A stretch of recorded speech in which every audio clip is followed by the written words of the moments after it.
Je me suis regardé ça. Et bien ma cravate? Très droite. Bonjour monsieur. Alors ce mois-ci, on va parler des incompréhensions de ceux qui suivent vos vidéos. Il y a des prises de position qui leur échappent, et c'est vrai que de prime abord, on peut quand même être décontenancé. Pourquoi appelez-vous tour à tour à voter Hollande, puis Bayrou, enfin Fillon dernièrement? Parce que finalement, la critique qu'on peut faire à Fillon, qu'on retrouve d'ailleurs dans les commentaires, c'est Fillon est l'ancien Premier ministre de Nicolas Sarkozy, c'est l'homme du Bilderberg, c'est l'ami de Castres et du patronat, et qui a rêvé dans un entretien, je crois, d'une blitzkrieg en été pour défaire tout le droit du travail. Puis que dire de Hollande, de Bayrou? Bon, alors, premièrement, première erreur dans votre commentaire, c'est que c'est pas dans l'ordre. J'ai d'abord fait voter pour Bayrou, déjà pour faire un barrage à Sarkozy, et au deuxième tour, Hollande, pour faire barrage aussi à Sarkozy. Donc c'est pas le contraire. Hein. C'est d'abord Bayrou, et ensuite Hollande. D'accord. Bon, alors pourquoi est-ce que je fais ça? Parce que je suis un pragmatique et j'y vais en saucissonnant les sujets. Quel était l'objectif pour nous nationalistes? C'était d'éviter que Sarkozy et Juppé soient désignés aux primaires. Bah, l'objectif a été atteint. J'ai jamais dit autre chose, que je sache. Alors, les histoires de Fillon-Bilderberg, ça, j'ai vu ça dans tous les sens, etc.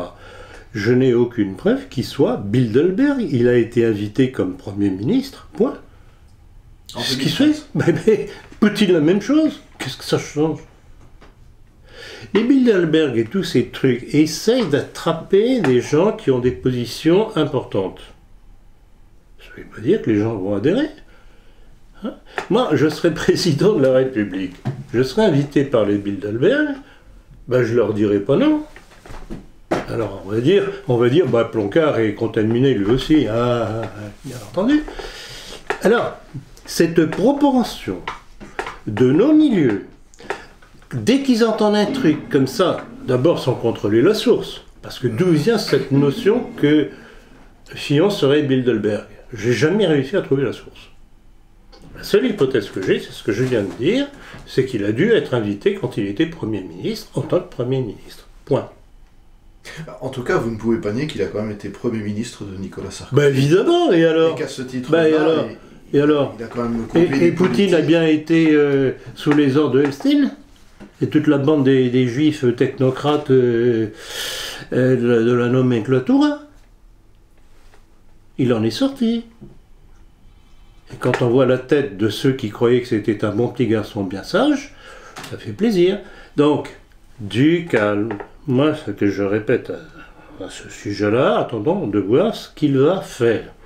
Parce qu'on a un problème d'urgence en France, c'est remettre les finances en ordre. S'il fait ça déjà, ce sera ça d'acquis déjà. Hein? Alors, vouloir tout de suite, plus pur que pur, sinon tu meurs, ce sont des gens absolument irréalistes. Il faut saucissonner les problèmes au fur et à mesure. C'est tout. Alors, une autre incompréhension... Pardon, Diane. Pardon. Pour terminer là-dessus, ils auraient préféré quoi? Sarkozy ou Juppé? Hein, ceux qui lancent ce genre de critique? Mais qui réfléchissent un petit peu. S'ils peuvent réfléchir, s'ils ont les neurones pour ça. Non, sérieux. Il faut savoir, qu'est-ce que c'est que la politique? C'est l'art du possible à un moment donné. En ayant toujours en ligne de mire ce que nous voulons. Sachant que Pragmatisme. Quand on est trop absolu, ça se finit dans des pantoufles et on ne sait plus rien. Mais bien entendu, les extrémistes dans leurs pantoufles, combien de fois je ne les ai pas matraqués avec cette formule, justement. C'est lamentable, pathétique, et ils ne représentent rien.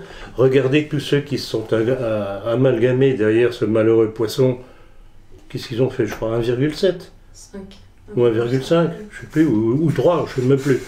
Mais c'est risible. Hein, et en plus de ça, c'est un dégonflé. Hein, donc, quelques déclarations qui étaient pas mal. Sa déclaration à propos de Trump sur le lobby sioniste, etc., c'était très bien, on pouvait applaudir. L'ennui, c'est que pas plus tôt le CRIF et Israël lui sont tombés sur le dos qu'il a baissé son froc. Je regrette beaucoup, ce ne sont pas des chefs, ces gens-là. L'art du possible à un moment donné. Point. Mais ça ne vous écorche pas un petit peu, quand même, à voter pour un personnage comme ça? Ben, là, je répète ce que j'ai dit tout à l'heure. Aurait-on préféré un Sarkozy et un Juppé? Évidemment, ma question est d'ordre émotionnel, mais... non. Vous me cherchez, mon cher. Très bien. Très bien. Alors, autre incompréhension, pourquoi avoir une attitude si bienveillante envers l'islam, les musulmans? On va profiter en fait d'un incident qui, à mon sens, est insignifiant, cette lutte entre Soral et Conversano dernièrement, donc on va en profiter comme d'une occasion. Quelle est votre solution nationaliste à ce conflit, opposant Alain Soral, qui est donc pour une réconciliation droite des valeurs, gauche du travail, entente avec les musulmans contre les américano-sionistes, face à Daniel Conversano, racialiste et séparationniste, qui sont tous les deux partisans d'une remigration à terme, et qui pourtant, là, s'envoient des coups, en tout cas Soral envoie des coups à Conversano. Bon, alors, premièrement, je dirais qu'on fait beaucoup de bruit pour rien, avec cette histoire-là. C'est du buzz, comme on dit, c'est-à-dire un bruit de vent. Position nationaliste. Je crois que vous avez tous les deux lu mon livre « Le nationalisme français ».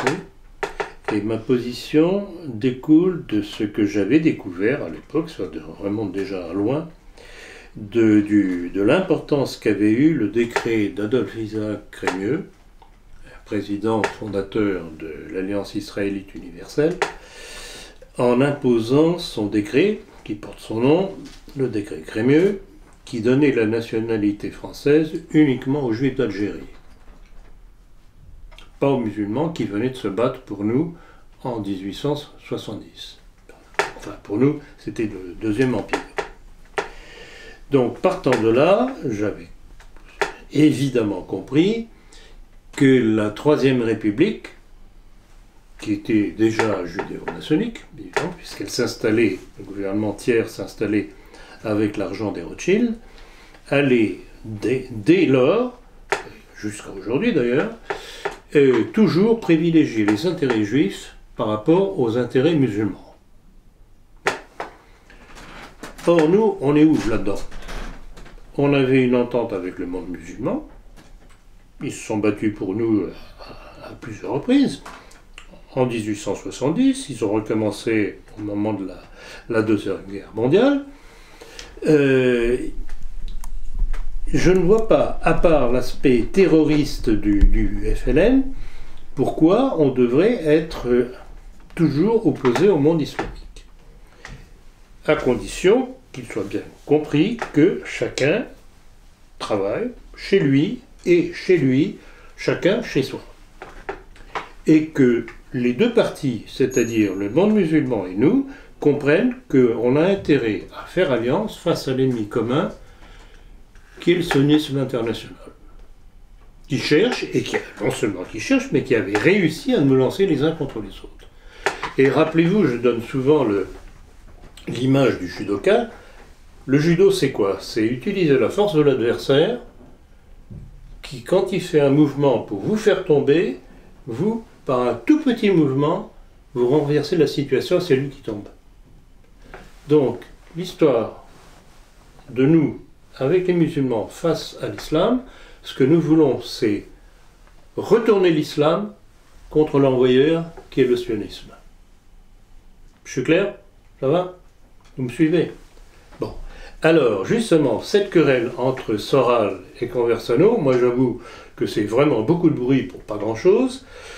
Conversano, je le trouve très contradictoire.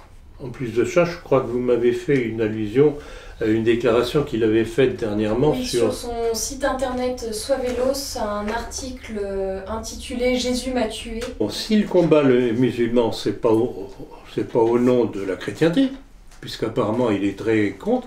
Moi, je regrette beaucoup, ça ne m'intéresse pas. Moi, ce que je veux, ce sont des gens solides, qui réfléchissent, qui ont des positions cohérentes et qui ne passent pas d'un truc à un autre et que l'on constate que c'est incohérent et contradictoire. Des gens comme ça ne m'intéresse pas.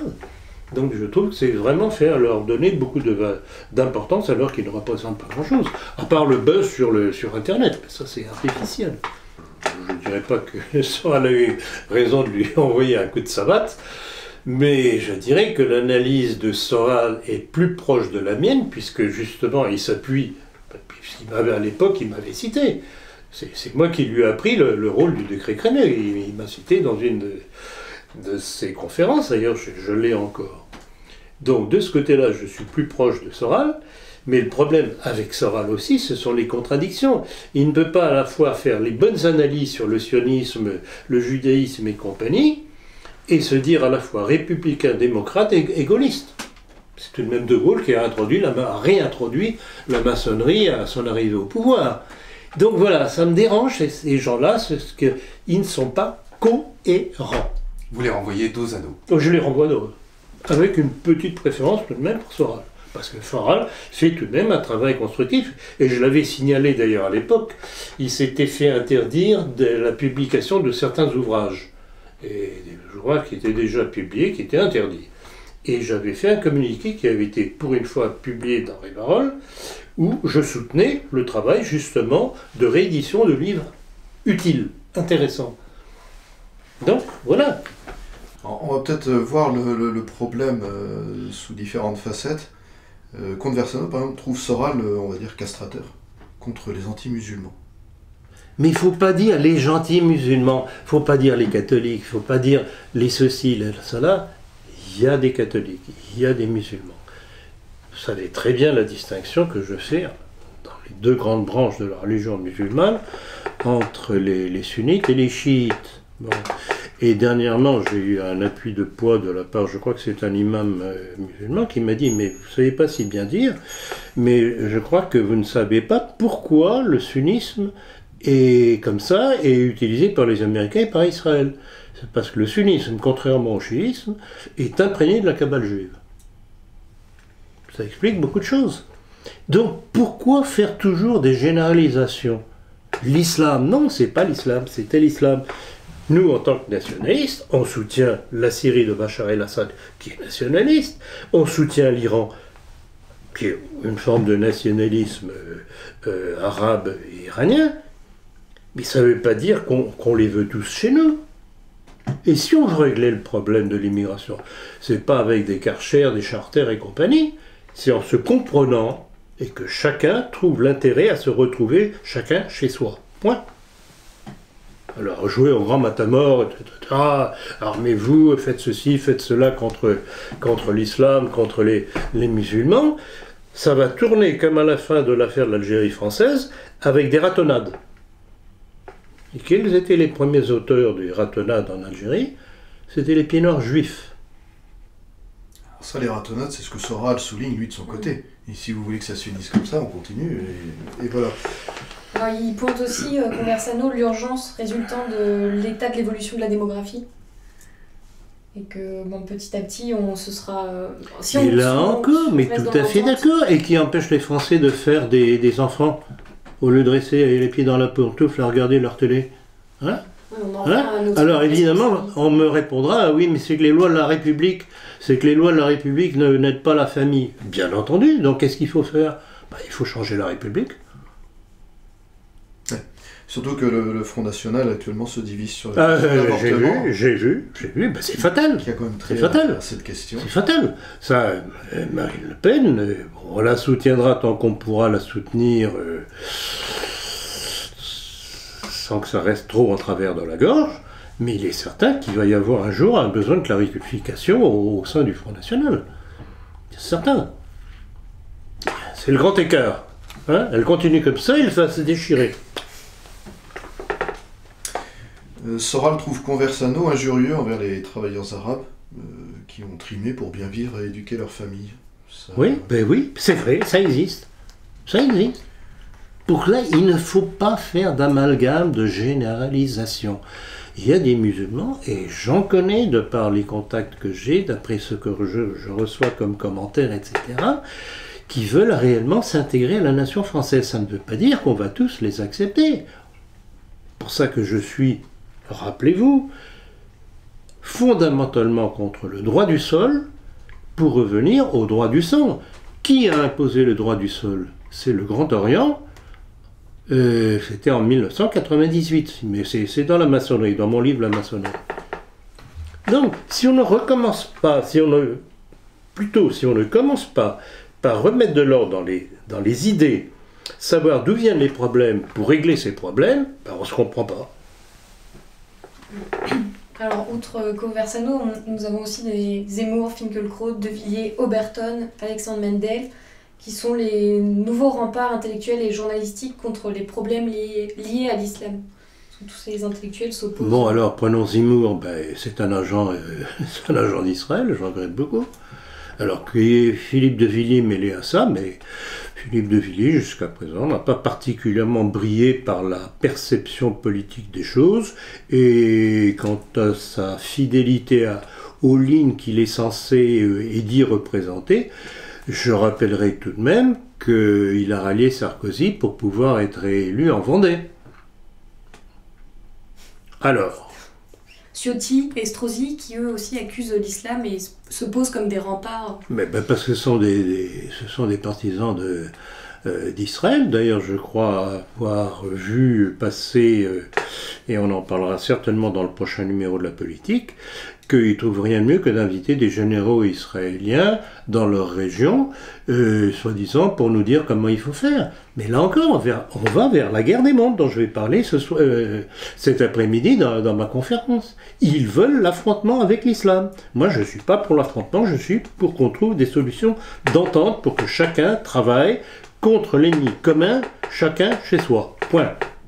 Alors, ou nos milieux le comprennent, ou je ne veux pas entendre parler de ces milieux. C'est tout. Donc toutes ces deux listes de remparts à la fois intellectuels, journalistiques et politiques, vous les récusez. Mais tout ça, c'est de la manipulation des milieux sionistes. Point.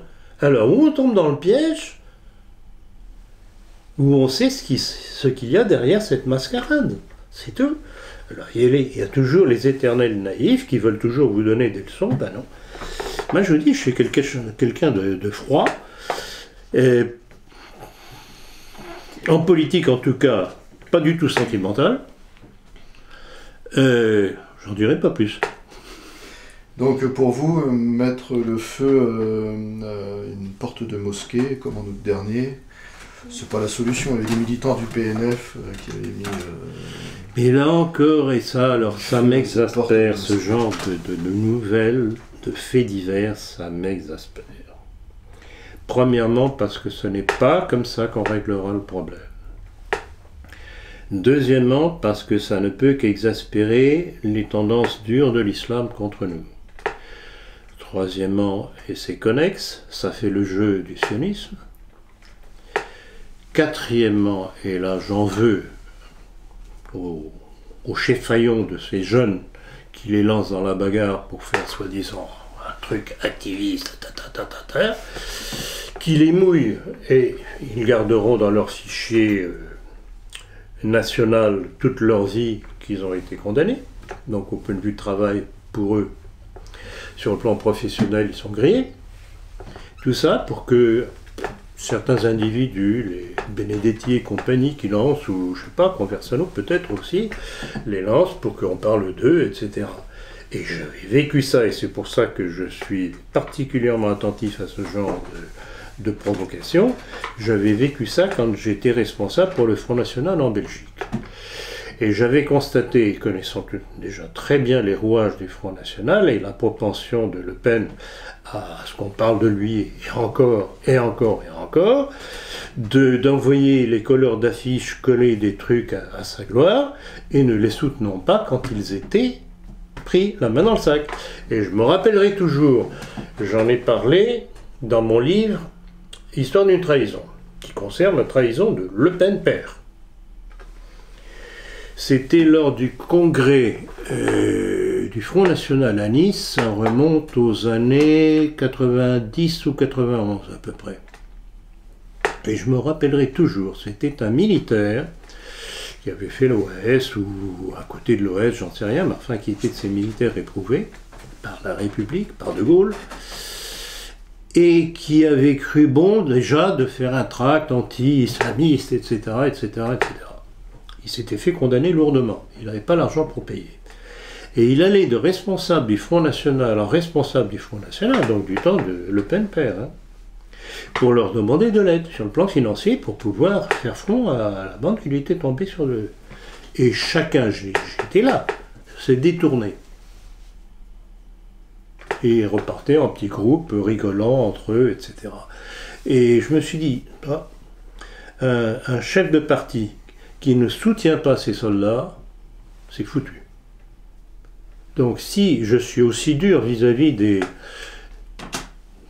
cette histoire, synagogue brûlée par ces petits crétins là du PNF, c'est que ça me rappelle déjà l'histoire de Le Pen et compagnie. Un chef a le devoir d'épargner autant que possible ses militants, pas les lancer dans des trucs qui ne servent à rien, qui ne sont que de la bête provocation, uniquement pour leur propre gloire. Voilà, c'est ça qui m'horripile. Et donc sinon, pour terminer et en revenir une dernière fois sur le terrain, il y a des quartiers, notamment à Sevran, un reportage a été tourné par France 2, où les femmes sont devenues indésirables.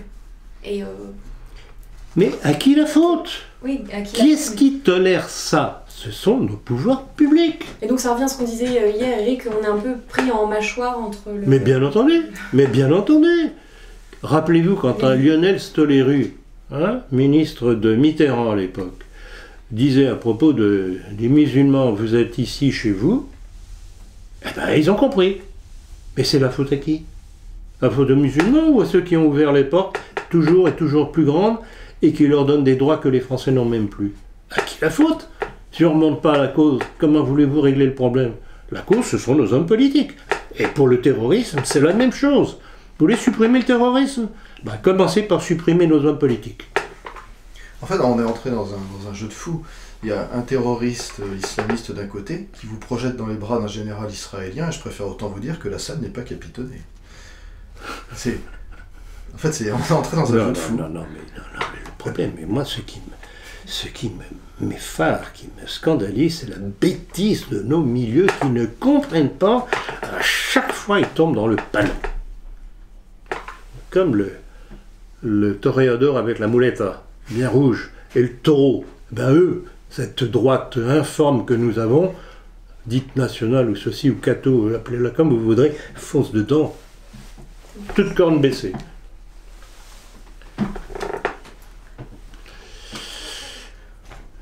On sort du sujet. Oui, alors selon vous, quel sera le scénario de la présidentielle? Moi, je pense que ce sera Fillon-Marine. Vous balayez la gauche. Quoi? Vous balayez la gauche. Je balaye la gauche. Je ne pense pas que Macron puisse arriver en deuxième position. Ils sont terriblement divisés. Et pour Macron, on pourra lui dire facilement, s'il est au premier tour, lui dire « Mais mon petit ami, qu'est-ce que tu as fait quand tu étais ministre des Finances ? Hein ? Tu n'as rien fait, ça ne s'est pas amélioré, loin de là. Alors boucle-la. » Non, moi je pense qu'il n'y aura pas la gauche. Ou alors, vraiment, je sais pas, non. Et Mélenchon? C'est pas possible. Non, Mélenchon non plus. Mais par contre, Mélenchon risque de faire un bon score, mais il ne pourra pas être en deuxième position pour le deuxième tour. Ça, je pense pas. Par contre, je vois très bien le jeu de Marine Le Pen actuellement, c'est de faire une surenchère sur la gauche pour récupérer l'électorat de Mélenchon pour le deuxième tour. Ça, c'est visible. Ouais, alors que nous vivons en démocratie, mon cher. Nous vivons en démocratie. La démocratie, c'est l'art du mensonge pour être élu. C'est tout. C'est dramatique. C'est comme ça. Alors, tant qu'on est en système démocratique, à la limite, je dirais que tous les coups sont permis. C'est cynique. C'est comme ça. Alors, l'angélisme n'a pas sa place. Un commentaire sur la non-représentation de Hollande? Non, pas de commentaire, ça sert à rien. Pathétique. Pathétique. Pathétique, ridicule, c'est tout ce qu'on voudra. Et que vous inspire le nouveau gouvernement? Mais alors, petit commentaire connexe. C'est que c'est le Grand Orient qui lui dit, mon petit ami, tu dégages et maintenant on va mettre Valls. N'oubliez pas que Valls est un haut dignitaire du Grand Orient de France, comme Cazeneuve. Hein, c'est vraiment le binôme parfait contre nous.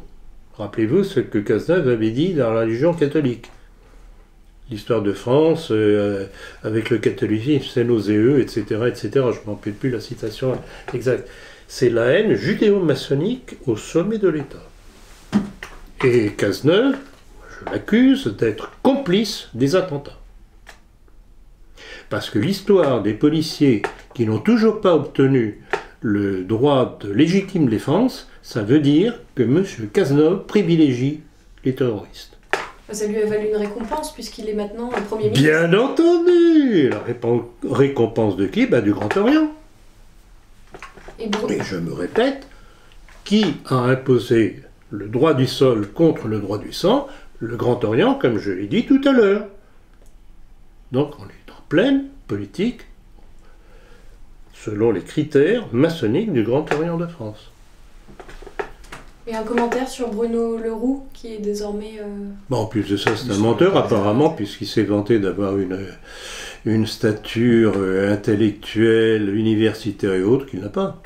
Oui, mais du coup, là, je vous trouve dur, parce qu'il a quand même, en 98, poussé un projet, une proposition de loi sur la réglementation du port des armes légères. Ça fait quand même une ligne au CD. Au bénéfice de qui? Ah, j'en sais rien. J'en sais rien, c'est simplement pour dire. Ça fait une expérience un petit peu légère pour devenir ministre de l'Intérieur, quand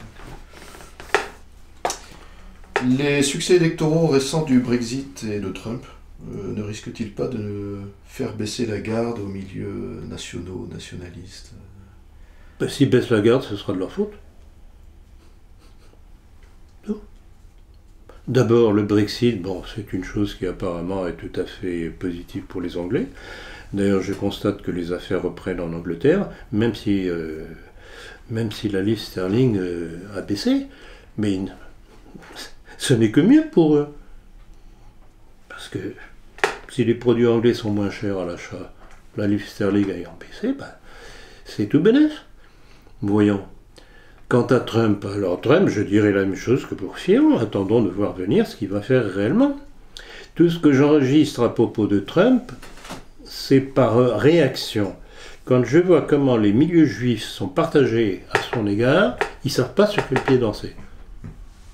Alors il y a des juifs chez lui, mais ce ne seraient pas les bons juifs. Enfin, attendons de voir venir. On ne peut pas tout avoir d'un seul coup. Attendons. C'est le problème des Américains. Ce qui me semble en tout cas positif, et on en a parlé dans le dernier numéro de la politique, c'est que apparemment il est nettement moins interventionniste que Obama, Bush et compagnie, et les fous furieux néoconservateurs juifs du Pentagone. Donc la perspective d'une troisième guerre mondiale, en principe, tout de même écartée, momentanément. On verra. On ne peut pas... On n'est pas Madame Soleil. Il y a des forces qui jouent certainement pour mettre sous le joug Trump comme Madame May en Angleterre. Vont-ils accepter? Vont-ils se révolter? Vont-ils trouver un chemin moyen? On n'en sait rien. D'abord, ce sont leurs affaires. On ne peut qu'observer les choses en tant qu'observateur extérieur. Et en tirer des leçons, ce n'est pas interdit. Alors que pensez-vous de Pierre-Yves Rougeron et notamment de ce qu'il dit sur la franc-maçonnerie? Il dit que la franc-maçonnerie s'implique uniquement dans des débats de mœurs et de police et que de toute manière toutes les élites utilisent leur réseau. Donc pour lui la question de l'influence de la franc-maçonnerie est stupide et il en est exaspéré. Oh pauvre chérie. Oh pauvre chérie. Bon, alors je me suis farci l'une ou l'autre de ces interventions. On en a parlé dans la politique, je crois, dans le dernier numéro. Il est rasoir. Oui, il est rasoir, il tourne en rond, etc. Très prétentieux, très suffisant, etc. Mais là, cette histoire sur la maçonnerie, il botte en touche. Tout simplement, il évite de répondre. Alors dire que la maçonnerie n'a pas d'influence, bon d'accord, bon, ça n'engage que lui, hein. Ça n'engage que lui. Et c'est à ça, et justement c'est ce qu'il y a d'amusant, c'est que je crois que ceux qui l'ont poussé à faire cette réponse, enfin il a été obligé de faire cette réponse parce qu'on lui a posé la question, comme avec probablement Asselineau, la même chose. Mais pourquoi est-ce que vous ne parlez pas de la maçonnerie, etc., etc. Quand les gens bottent en touche, ben on sait très bien ce qu'ils ont dans le ventre. Ou qui est derrière. Et ça, ce sont certainement des gens qui m'ont lu ou qui ont écouté mes conférences, qui sont allés trouver ces individus en leur disant « Mais pourquoi vous ne parlez pas de la maçonnerie? Qu'est-ce que vous en pensez ?» etc., etc. D'où le bottage en touche de Rougeron. Également sur l'antisémitisme. Alors, Rougeron aussi, grand ami de Zemmour et compagnie. On est en plein clan juif. Je regrette beaucoup. Juif sioniste. Alors sur l'antisémitisme, il dit, bon, il y a un antisémitisme New Age actuellement, qui est celui des banlieues, donc il renvoie à l'islam, j'imagine, et la judéophobie est une tare mentale. La connerie aussi. Et il dit, la propagande de Vichy était européiste. Qu'est-ce que ça vous inspire comme réflexion? Oui, ça m'inspire quelque chose, c'est pas entièrement faux, mais c'est une vision vraiment très très très réduite de Vichy, qui était une espèce de nébuleuse, il y avait de tout dedans. Il y avait des européistes pro-allemands qui rêvaient d'une grande Europe nationale-socialiste. Alors, à ce sujet-là, on peut parler effectivement d'un rêve européiste de Vichy. Mais Vichy, c'est une petite partie de ce qu'était Vichy à l'époque. Mais là encore, on a l'impression que ces gens-là parlent de choses qu'ils connaissent mal, ou ne connaissent en tout cas que par les médias. Alors étonnez-vous après. Pour ce que j'ai pu voir, il est quand même entouré d'une équipe brillante, de jeunes assez dévoués. Alors le mot brillant, moi, me fait fumer. Parce que le nombre de fois, on me dit « Ah oui, mais un tel est intelligent, il est brillant ». Oui, mais à quoi lui sert son intelligence et sa brillance, hein, si c'est pour dire des bêtises? Jacques Sapir, Norman Palma, il fait venir Arnaud Himat, il fait venir... Oui, bon, et alors? Ça ne m'impressionne pas. Ça ne m'impressionne pas. Bon, ils font de l'économie, d'accord. Mais sur le plan... Quel est le problème? C'est justement ce que je vais évoquer dans la conférence de cet après-midi. Nous sommes devant une guerre des mondes. Pourquoi? Qui y pousse? Or, tous ces gens-là, qu'ils soient conscients ou pas conscients, sont des agents du sionisme. Je parle des Rougerons, de ceux qu'on a parlé tout à l'heure. On n'en sort pas. Donc ces conférences à maison d'édition, et alors projet de radio, ah oui, ben d'où vient l'argent? Et d'où vient l'argent? Pourquoi croyez-vous que des gens comme ça apparaissent du jour au lendemain au firmament de nos médias? Qu'ils ont de l'argent pour faire une télé, pour faire une maison d'édition. D'où vient l'argent? Hein? Ah mais si, mais écoutez, s'ils font telle politique justement qui va dans le sens du sionisme, ben, vous avez la réponse à la question.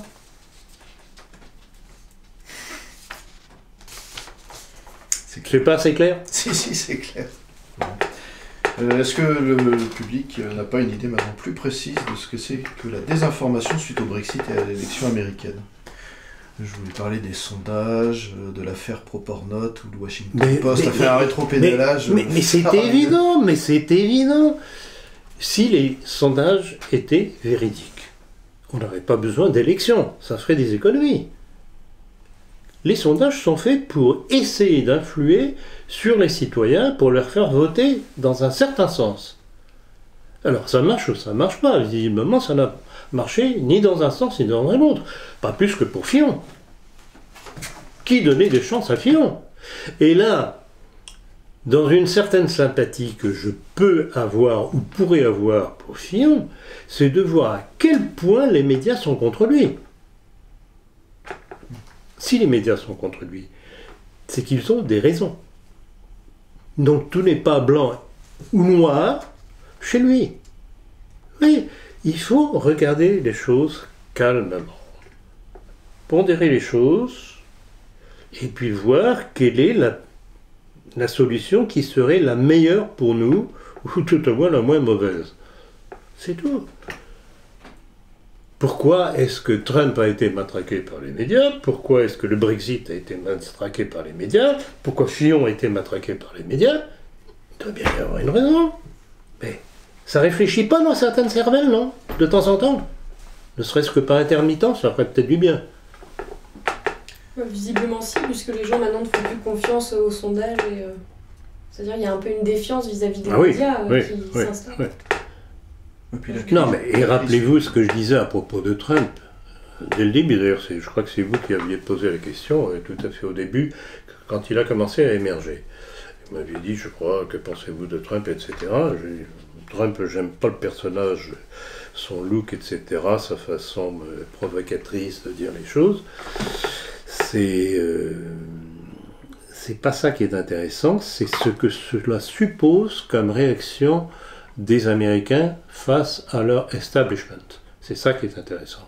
Et dans toutes ces choses-là, que ce soit Trump, que ce soit le Brexit, que ce soit Fillon dans une certaine mesure, c'est ce que cela révèle de ras-le-bol par rapport à un certain establishment, ce qu'on appelle le système chez nous.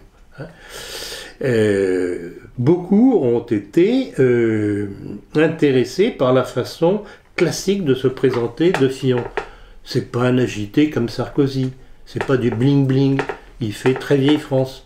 D'ailleurs, on lui reprochait, dans les médias, on lui reprochait qu'il était ringard ou un truc dans ce goût-là. Donc, je dis, bon, attendons de voir venir, il sera toujours temps de juger sur les actes, Alors, du coup, on va gober moins les fausses nouvelles. J'imagine que beaucoup d'Américains vont aussi gober moins les fausses nouvelles. Mais est-ce que c'est bon? Il y a sans doute un retour au réel du fait de difficultés économiques au bout d'un moment, quand on souffre dans son portefeuille. C'est ça qui ouvre les yeux aux gens. Un buraliste a pris 10 ans de prison pour s'être défendu légitimement. Quel commentaire pouvez-vous nous apporter sur cette affaire? Ça rejoint ce qu'on a déjà un petit peu effleuré tout à l'heure, c'est qu'il a eu parfaitement raison de se défendre, qu'il est absolument scandaleux que cet homme soit condamné à 10 ans de prison pour avoir voulu se défendre, que cela rejoint le refus du gouvernement socialiste, de M. Cazeneuve, vis-à-vis des policiers de leur permettre la légitime défense. Donc il faut laisser faire l'ennemi, vous tuer, vous voler, sans réagir. À ce moment-là, on est un bon démocrate, un bon citoyen de la République. Alors, ou bien les Français admettent ça, ou bien ils tirent quand ils sont agressés. Légitime défense, ça existait dans toutes les sociétés depuis la plus haute antiquité. Et il faut toute cette masturbation intellectuelle de gauche, franc-maçonne, judaïque, etc., qui eux ne se laissent pas faire d'ailleurs, mais pour que les Français soient mis en position de devoir tout accepter. Et là encore, c'est pas tout de dire ah oui, mais un tel c'est un islamiste ou c'est celui, je sais pas quoi encore. C'est pas ça le problème. Qui est responsable au niveau de l'État de ce genre de réaction? Qui a donné les ordres pour que ce malheureux soit condamné à 10 ans? Hein? À la limite, ce sont les juges. Je me rappellerai toujours, ça remonte déjà à un bon bout de temps, c'était en Allemagne. C'était une mère de famille dont la fille avait été violée par un type. Je ne sais pas de quelle origine. Et le type, je crois, je ne sais plus s'il avait même été condamné ou pas condamné. Et la mère, en plein tribunal, avait flingué le juge. Voilà. Mais je crois que c'est sous Mitterrand qu'avait été nettoyée l'école de la magistrature et qu'on avait mis énormément de juges rouges. Mais bien entendu. Exactement. Mais il n'y a pas que sous Mitterrand. Hein. Sarkozy, c'est la même chose. En fait, quand on observe l'histoire de France moderne, c'est que tous les régimes que nous avons eus, enfin tous les gouvernements que nous avons eus, n'ont été que des étapes insensibles, ou plus ou moins insensibles, pour faire accepter petite dose par petite dose ce qui se cache derrière nos hommes politiques. C'est-à-dire la maçonnerie et ce qu'il y a derrière la maçonnerie, c'est-à-dire le monde juif. Puisque la maçonnerie, comme je l'ai expliqué avec leur propre texte, n'est qu'une création juive. Donc, où on comprend ça et on réagit vis-à-vis de ça en remontant à la cause première, soit on ne comprend rien, on réagit de façon épidermique et émotionnelle, c'est tout. Quel est le but derrière la maçonnerie et toutes ces étapes successives? Écoutez, alors là, quand je réponds comme je vais le faire justement, je réponds en tant que croyant. Les non-croyants vont dire qu'est-ce qu'il raconte encore celui-là. Mais si on ne remonte pas à la cause première de la lutte entre le bien et le mal, la création, entre Satan et les principes divins, on ne peut pas comprendre la situation. C'est une volonté de destruction que l'on trouve justement derrière toutes ces actions de la maçonnerie, du monde juif. C'est une haine de toute société stable, constituée, équilibrée, correspondant à l'ordre naturel. On retrouve ça sur le plan de la sexualité, puisque maintenant la biologie ne sert à rien, c'est une vaste foutaise, mais par contre ce sont les lois ou les modes qui déterminent le sexe, etc. On est en pleine perversion, c'est Satan. Je n'aime pas utiliser à tout bout de champ ce mot-là, mais je regrette beaucoup, c'est ça. Ce qui nous amène à la question suivante, un commentaire sur le film d'animation Sausage Party. Ben voilà, voilà. La part tous pour tous, même pour les... Mais à partir de 12 ans, c'est ça? Oui. Oui, mais bien entendu. Mais rappelez-vous, puisque vous lisez l'un et l'autre la politique, on en a parlé à plusieurs reprises dans nos colonnes, justement, pour rappeler qu'il y avait non seulement des circulaires de l'Organisation mondiale de la santé, dans ce sens-là, et qu'il y avait eu un petit opuscule édité par une bonne femme, d'ailleurs, qui avait un nom à consonance, vous voyez ce que je veux dire, pour dire qu'à partir de tel âge, on devait commencer l'éducation sexuelle, etc. Or, l'éducation sexuelle, bon, à la limite, je ne suis pas contre, s'il est normal, mais à partir d'un certain âge quand même. Mais là, c'est pas l'éducation sexuelle, c'est l'éducation aux perversions sexuelles, ce qui est autre chose. Donc, en fait, on est en train de fabriquer des générations d'enfants pour être les jouets des pervers qui nous gouvernent. On en vient au Pizzagate, d'ailleurs. Remonter toujours aux causes, Pas simplement s'enflammer sur tel fait divers ou ceci ou cela. Pourquoi est-ce que cela arrive? Qui est responsable? Si on sait qui est le responsable, il faut éliminer ce responsable. On passe aux questions internationales. Comment expliquer la russophobie du personnel politique européen? Pour une raison qui me semble assez simple, c'est que le personnel européen, politique européen, est aux ordres de l'Amérique sioniste, tout simplement. Et on ne fait pas attention à une chose, et ça c'est le grand art d'un certain George Soros, c'est qu'ils ont fabriqué une élite politique en Europe, notamment en Europe de l'Est, mais il n'y a pas que l'Europe de l'Est, dans leurs grandes écoles, notamment à Georgetown, si mes souvenirs sont exacts, qui est une espèce d'université de formation des cadres politiquement corrects pour les intérêts américano-sionistes. Qui rentrent chez eux, qui s'installent politiquement, progressivement, petite révolution orange aidant aux besoins, etc. Donc c'est tout ce personnel politique, justement, qui passe son temps à bavoter contre Poutine et sa politique antimondialiste. C'est aussi ça. C'est pour ça que je ne comprends pas Hillard et compagnie de cette phobie de Poutine. Je ne comprends pas. Donc voilà, c'est aussi simple que ça.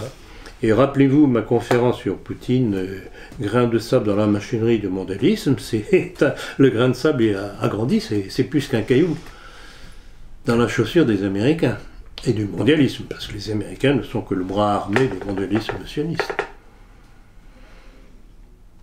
Et j'ai répondu à votre question. Oui, non, très bien. Malgré les sanctions économiques extérieures à la Russie, Poutine attribue pourtant la raison principale des difficultés économiques russes à des problèmes internes et intérieurs. Que pensez-vous de cette responsabilisation ? Il a tout à fait raison. C'est un petit peu facile de toujours dire c'est la faute de l'autre, c'est la faute de l'autre, c'est la faute de l'autre. Il y a de la faute de l'autre, c'est certain. Mais dans la mesure où on n'est pas capable de réagir, on est tout aussi responsable. Et je comprends. Mais, vous savez, je trouve que. Et je comprends Poutine quasiment dans tout ce qu'il fait. C'est exactement, je dirais pas que je ferais comme ça, il y a certaines choses que je ferais peut-être pas de la même façon, mais il a une capacité d'analyse à mettre le doigt sur le problème. Et là, c'est un exemple de plus. D'ailleurs, il a engagé une lutte contre la corruption. Mais bien entendu. Mais là encore, en début, quand vous me cherchiez un petit peu au travers de vos citations de ces gens qui, que moi, me reprochaient d'avoir fait voter Bayrou, Poutine, ce qui me plaît, parce que c'est exactement comme ça que je ferais, saucissonne les problèmes. Il ne s'attaque pas à tout le monde en même temps. Il y a eu une première vague de nettoyage avec un certain nombre d'oligarques qu'il a mis dehors. Voilà. Tout le monde a hurlé. Puis, il a senti que, bon, il fallait peut-être contemporiser un petit peu, et il a laissé faire. La Banque centrale de Russie faisait pas tout à fait ce qu'il voulait, et maintenant on constate qu'il est en train de serrer la vis. Et il y a des réactions des Rothschild contre cette annonce de remise en ordre au niveau de la Banque centrale de Russie. Donc, il saucissonne les problèmes. Alors, ces grands théoriciens en pantoufles, et en plus de ça, sous la pantoufle, ils doivent avoir une petite chauffette pour que ce soit plus confortable encore. Soi-disant, ils veulent tout de suite. Ils n'auront jamais rien, à aucun moment, ni jamais. C'est tout. Il faut être pragmatique, mais toujours garder en tête le but que l'on veut atteindre. Point. Oui, Poutine avait d'ailleurs annoncé la couleur dès 1999 parmi ses 3 grands principes de politique, tout au début donc, de sa carrière. Il a dit « Nous allons faire une exploitation sélective des failles légales des acteurs majeurs du système. » Tout à fait. Il a dit « Je vais en prendre un de temps à autre. » Mais tout à fait. Et il va lancer des juifs contre des juifs. Mais c'est remarquable, c'est génial ça. Vous êtes très admiratif du personnage. Oui. Oui, parce que vraiment, c'est comme ça qu'il faut manœuvrer. Surtout quand on a le monde contre soi. Pas vouloir tout d'un seul coup. Ben, sinon, il aurait fait comme Hitler et Napoléon. Il aurait foncé droit dans le panneau. Réagir. Il a réagi de façon ponctuelle là où c'était vraiment nécessaire, en Syrie. Et Alep va être le tombeau de l'impérialisme américain. Ça va être le tombeau de l'impérialisme américain. Retenez bien ce que je vous dis. De toute façon, si la Russie n'intervenait pas en Syrie, elle perdait aussi toute crédibilité après l'affaire de Libye. Bien entendu. Il s'était fait avoir. Il a failli se faire avoir en Géorgie, il a bien réagi. Il s'est fait avoir en Libye. Et, à mon avis, il s'est dit plus jamais. Les places financières ne sont-elles que pourries par l'argent ? Pour le moment, on semble s'accommoder de tout ce qui se passe en politique, quelle que soit la couleur annoncée. Oui, c'est curieux. C'est curieux, mais il y a peut-être une raison à ça. Pourquoi, on revient au sujet qu'on a évoqué tout à l'heure, pourquoi est-ce que le Brexit apparemment améliore les choses ? Parce que c'est logique. C'est logique. Ça remet de l'ordre dans les finances anglaises, sans la pesanteur européenne. C'est pour ça qu'il y a de plus en plus de pays qui ont envie de faire la même chose. Parce que le poids des finances européennes de vouloir payer pour ceux qui ne sont pas capables de se débrouiller tout seuls, ben, c'est nous tous qui payons pour eux. Quant aux États-Unis, ce que Trump a promis de remise en ordre d'un certain nombre de choses, ça peut aider aussi à faire monter la bourse, mais je crois qu'il y a un autre élément qui est plus important, c'est d'avoir la perception que l'interventionnisme à outrance des États-Unis sur tous les terrains du monde va s'arrêter. Or, tout ça, c'est de l'argent en moins pour les Américains. Armement, etc. Les déstabilisations faites par la bande des Bush et compagnie, jusqu'à Obama, ça coûte de l'argent. Donc ça peut expliquer pourquoi les finances américaines vont mieux. Alors comment articuler la victoire du non en Italie alors qu'en Autriche, Peur n'a pas remporté Très bonne question. Effectivement, j'ai été moi-même le premier surpris. Et je pense que Hofer a été naïf, qu'il a cru que c'était arrivé. Il ne s'est pas suffisamment méfié encore tout de même de l'influence des médias sur l'électeur autrichien de base. Il s'est fait comparer à Hitler et le réflexe de Pavlov a joué à fond.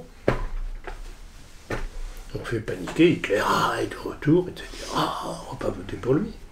On s'est fait avoir comme ça. Bon, ce n'est que partie remise à mon avis, parce qu'il va y avoir les élections législatives, je crois, c'est en 2008.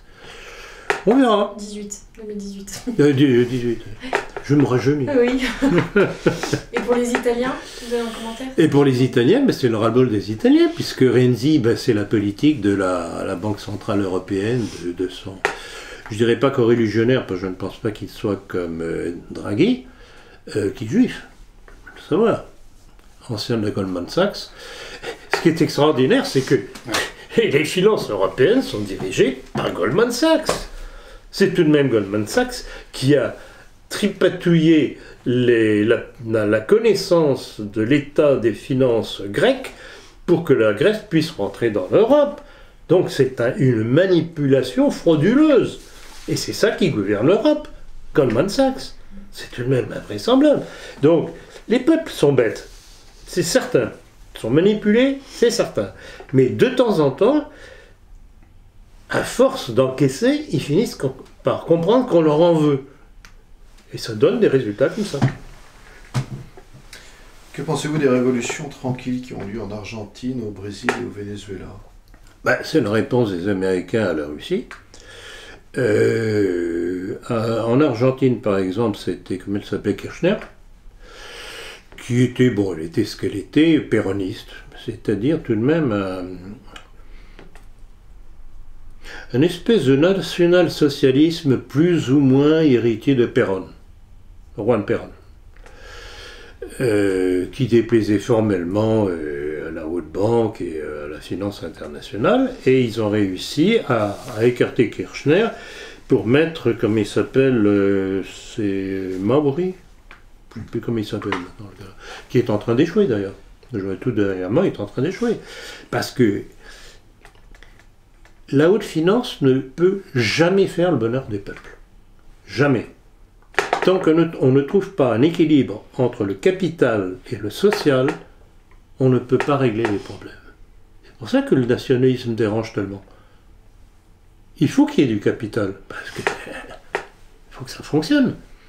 Mais il faut que ce capital soit sous surveillance de l'État, au nom du bien commun, pour que soit observé le principe de la justice sociale. Et si on ne le fait pas, c'est pour ça que de tout temps, tout ce qui a été une réaction nationaliste ou proche du nationalisme a toujours fait hurler de colère tous les milieux bourgeois, les possédants, comme on dit. J'utilise un dictionnaire très marxiste. Mais c'est ça le fond du problème. Il faut un équilibre entre le capital et le social. Point. La nouvelle guerre froide est-elle la continuation de l'ancienne? Oui. Oui, c'est évident. Mais là aussi, je fais très souvent la comparaison. Qu'est-ce qui s'est passé?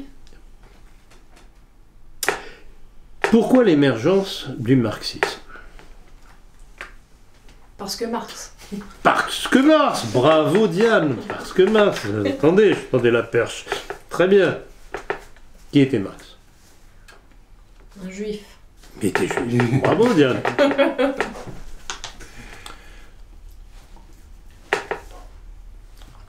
Donc on nous fabrique le communisme, le marxisme, etc. Alors ce qui est très curieux quand on analyse justement l'histoire de l'URSS, c'est que très rapidement vont émerger deux tendances. La tendance marxiste, juive, et la tendance stalinienne, anti-juive. Pourquoi est-ce que Staline a été empoisonné par ce que l'on appelle le complot des blouses blanches? Parce qu'il gênait. Il gênait. Bon, alors, je ne vais pas faire l'apologie de Staline, c'est évident, mais c'est que compte tenu de cette situation, on voit très bien la réaction du russe qu'était Staline vis-à-vis de l'élément juif qu'il y avait à côté de lui. C'est très intéressant ça. Mais ce sont les petites nuances comme ça qui permettent de comprendre les choses. Bon. Donc, qu'est-ce qui se passe? Le marxisme s'installe avec l'aide de l'Occident capitaliste. Arrive la Deuxième Guerre qui n'est pas arrivée par hasard, elle a été voulue, une de plus, comme la première, par les mêmes. Et qu'est-ce qu'on observe? On observe l'alliance entre le capital, le capitalisme, et le marxisme. Ah, curieux. Pourtant, ils devraient être antagonistes. Mais non, mais non, mais non. Ils étaient alliés contre quoi? Contre ce qu'on a appelé le national-socialisme, c'est-à-dire une expérience qui valait ce qu'elle valait, mais enfin, elle avait remis sur place tout de même, sur pied tout de même, l'économie allemande en 4 ou 5 ans. Que l'Allemagne s'était réétoffée après sa mise sous le joug après la débâcle de 18, traité de Versailles, traité du Trianon, et en 4-5 ans, les Allemands revivent, se développent, ça devient la meilleure armée européenne. C'est ça qu'il fallait casser, c'était cet aspect national-socialiste. Et si ce malheureux, on me reprochera le mot malheureux, si Hitler n'avait pas voulu être un chef de guerre genre Napoléon, il était resté bien tranquillement dans son coin, à continuer à travailler pour le bien de son pays, on n'aurait pas eu de Deuxième Guerre mondiale, parce qu'il s'est mis en position de se faire déclarer la guerre par l'Angleterre et par la Troisième République judéo-maçonnique française. Qu'est-ce qu'il a fait pour se mettre en position il a envahi les Sudètes. C'est-à-dire il a voulu récupérer des territoires, mais j'en parle dans ma conférence cet après-midi. Il a voulu récupérer des territoires qui avaient été artificiellement détachés de l'Allemagne par le traité de Versailles et du Trianon au bénéfice de la Pologne et de la Bohême et Moravie. Donc il voulait récupérer les siens, ce qui est normal. Simplement il a voulu aller trop vite, là aussi. Il n'a pas fait le saucissonnage comme fait Poutine. Oui, puis il a commencé en fait une politique de natalité forte. Mais bien entendu. Il n'en a pas profité du tout, puisqu'en fait, les enfants. Bien entendu. Avez-vous un commentaire sur la mort de Fidel Castro? Oui et non. Oui et non, parce que tout ce qu'on nous dit sur lui, évidemment, c'est passé au crible de la vision anglo-saxonne, et notamment américaine, et donc de la finance américaine.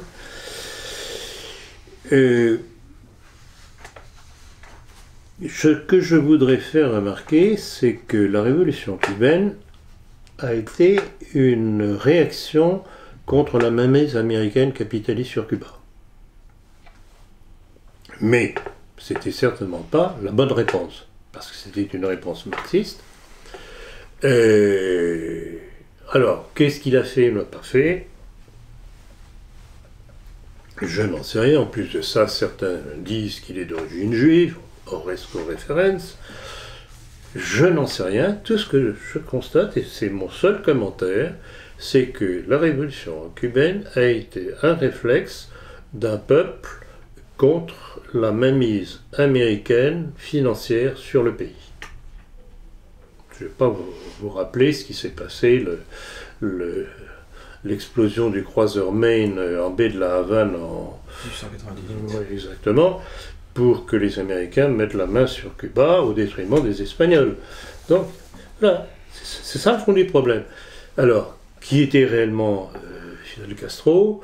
Qu'a-t-il fait réellement comme politique? On n'en sait rien, sinon ce qu'en disent les médias. Comme je me méfie des médias, je préfère ne rien dire. Alors Snowden affirme que Ben Laden est toujours vivant. Qu'en pensez-vous? Pas exclu. Pas exclu. De toute façon, moi, la façon dont on nous a raconté que Ben Laden avait été traqué et liquidé par les glorieuses troupes, les Navy Seals de Obama, j'ai jamais cru. Ou alors il était déjà mort depuis beaucoup plus longtemps. Enfin, de toute façon, Ben Laden, c'est le monstre du Loch Ness. On le fait apparaître et disparaître quand on en a besoin. Comme Al-Qaïda. Aussi, je vais en parler cet après-midi. Question bonus. Lesquin a demandé à Aziza dernièrement au tribunal: rejetez-vous le Talmud qui tient les non-juifs pour des bêtes? Qu'est-ce que vous pensez de son intervention et de sa question? Bon, c'est un truisme. C'est un truisme. Alors, le problème de Lesquin, c'est qu'il mélange des aspects positifs et des aspects négatifs. Alors, sur le problème de l'antisémitisme, moi, ce que je lui reproche, c'est qu'il y va curieusement avec de gros sabots. C'est de l'emporte-pièce. Je trouve que c'est... en tout cas, moi, je ne procède pas comme ça. Pour dénoncer le danger d'une certaine élite juive contre nous, je procède en démontrant ce qu'ils veulent par leur propre texte, sans insulte, sans agression. Donc, ceux qui me lisent, ceux qui m'écoutent, ils ont ça en main, ils réfléchissent, ils en tirent ce qu'ils veulent. Mais je n'agresse pas. Lui, il a sorti le truc, le moquant, les rescapés de la Shoah qui vivaient jusqu'à 90 ans, etc. Il cherche l'agression. Bon, et là encore, je me pose la question, bon, apparemment il a été poursuivi, je serais curieux de savoir quel va être le verdict. Parce qu'il passe à travers, ça voudrait dire pas mal de choses aussi. Et je vais revenir sur le cas personnel qui m'oppose à lui, c'est que jamais je ne lui pardonnerai de s'être emparé d'un de mes textes en jouant du ciseau pour supprimer les 3 noms qui étaient concernés par une phrase, par ma phrase, pour faire croire au tribunal qu'il était visé par ma phrase. Je ne vais pas juger ce comportement, je laisse aux auditeurs de juger ce genre de comportement. Donc, il a trafiqué un de mes textes pour me faire accuser de façon absolument inadmissible. Et le pire, c'est que la justice française l'a suivi dans ce montage. Donc, il peut dire tout ce qu'il voudra dans un sens ou dans l'autre. En plus de ça, c'est l'auteur de la fameuse déclaration, j'y reviens encore une fois, que la nation française est née avec la déclaration des droits de l'homme de 1789. Il ne faut tout de même pas exagérer. Il y a tout de même quelques générations de rois qui ont constitué la France, et d'une certaine aristocratie qui y a participé. Et lui, c'est le prototype de cette aristocratie issue de la Révolution, une aristocratie rouge. Et d'ailleurs, je ne sais pas si je vous l'ai déjà dit, mais lors d'une des fêtes de la courtoisie, où à l'époque j'avais été invité par Serge de Beketch, c'était avant qu'il y ait le clash entre nous, et Beketch me dit: tiens, je vais te présenter Henri de Lesquin. Je savais déjà très bien qui était Henri de Lesquin, justement à cause de sa fameuse déclaration sur la nation française. Donc, François Lesquin, je dis: Lesquin, monsieur de Lesquin, vous êtes un révolutionnaire. Tête de Lesquin. Et je lui ai sorti sa phrase. Il fallait voir la tête de Lesquin. D'où sa haine. Ça le renvoyait aux Lumières inévitablement. Bah évidemment, c'est une déclaration on ne peut plus maçonner. Ou alors il est complètement stupide, qui ne sait pas ce qu'il dit. Et puis en plus il a réitéré. Et il a réitéré 36 000 fois. Alors plus maintenant, parce que à force de l'avoir matraqué, maintenant il dit sur son blog, sur Twitter, que j'invente, qu'il n'a jamais dit ça. Bah, j'ai le texte. J'ai le texte et il y a sa photo. Il y a son texte et sa photo en plus de ça. Et alors c'est à tel point que maintenant je ne peux plus accéder à son blog sur Twitter. Il l'a fait couper. Donc je ne peux plus intervenir dessus. Il l'a bloqué, quoi. Il l'a bloqué. Et vous voyez ce genre d'individu quand même. Et c'est l'individu invité par ce cher petit Bourbon. Mais que voulez-vous faire avec une droite pareille? Il faut s'en débarrasser, c'est tout. Moi, c'est ce que je fais, et j'ai pas besoin d'eux. C'est toute une nouvelle génération de gens, de jeunes, 20 ans. 20 ans, dans les 20 ans, qui me disent, voilà, je vous ai découvert sur Internet, je suis tout à fait d'accord avec vous. Et jusqu'alors, ils n'avaient jamais fait de politique. D'un public neuf. Ou alors des gens qui sont encore en pleine activité, et qui se rendent compte qu'ils sont assis comme un oiseau sur la branche qui risque de casser. Et qui essayent de comprendre pourquoi cette situation, pourquoi cette société, etc., qui n'est plus vivable. Ils n'ont pas les lourdeurs et les préjugés imbéciles. Les préjugés imbéciles, ils sont rancis, vivants. Alors, je ne vais pas condamner les choses qui ont été avant, je ne vais pas cracher dans la soupe, c'est évident. Mais il faut tout de même vivre avec son temps. Il faut s'adapter au temps.